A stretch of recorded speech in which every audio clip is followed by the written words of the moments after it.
ভাঙা যাবে ভাই, ভাঙা যাবে। আরে না ভাই, এরকম ব্লেন্ডার আনি নেই তো ভাই। আমাদের ব্যবসায়ী ভাইরা অনেক দিন ধরে একটা ভালো ব্লেন্ডার খুঁজতেছিল, যেগুলো এরকম স্টাফ বাইরাবাড়ি গুলো যাতে না ভাঙে। স্ট্রং কিরকম হবে? শার্টস রে ভাই। আর প্রমাণ লাগবে ভাই? ওরে মা রে মা, আর প্রমাণ লাগবে ভাই? ভাই বের করেন, এই জিনিসটাই তো লাগবে ভাই। এটা কোন ব্র্যান্ডের জিনিস ভাই এইটা হচ্ছে ডাবল টি এর ব্লাইন্ডার মেশিন। আচ্ছা, এটা কত জারের ভাই? ভাই এটা হচ্ছে 2 ঝাড়ের, 2 লিটারে করে এরকম 2টা ঝাড় পাবেন, যেটা আনব্রেকেবল।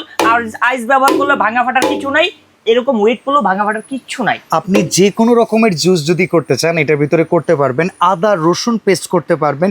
এই জিনিস যদি থাকে, ব্যবসা কাস্টমার আর ফিরে যাবে না। আর ফিরে যাবে না, মাত্র 5 সেকেন্ডে এটাতে কাজ হবে। আর এখানে আরেকটা ভেরিয়েন্ট আছে, যেটা হচ্ছে আপনার চাইলে বাসা বাড়িতে কিংবা রেস্টুরেন্টে ব্যবহার করতে পারেন। 600 ml এর একটা জার পেয়ে যাবেন এবং 2 লিটারে আরো একটা জার পেয়ে যাবেন। আচ্ছা, এটা প্রাইস কত? এটার প্রাইস হচ্ছে মাত্র 7800 টাকা। আর এই দুইটা প্রোডাক্টই কিন্তু হচ্ছে আপনার 2200 ওয়ার্ডের পাবেন। আচ্ছা, আর এটা প্রাইস কত? আর এটার প্রাইস হচ্ছে আপনার মাত্র 7300 টাকা। ডেলিভারি চার্জ সম্পূর্ণ ফ্রি থাকবে, অগ্রিম কোনো টাকা লাগবে না।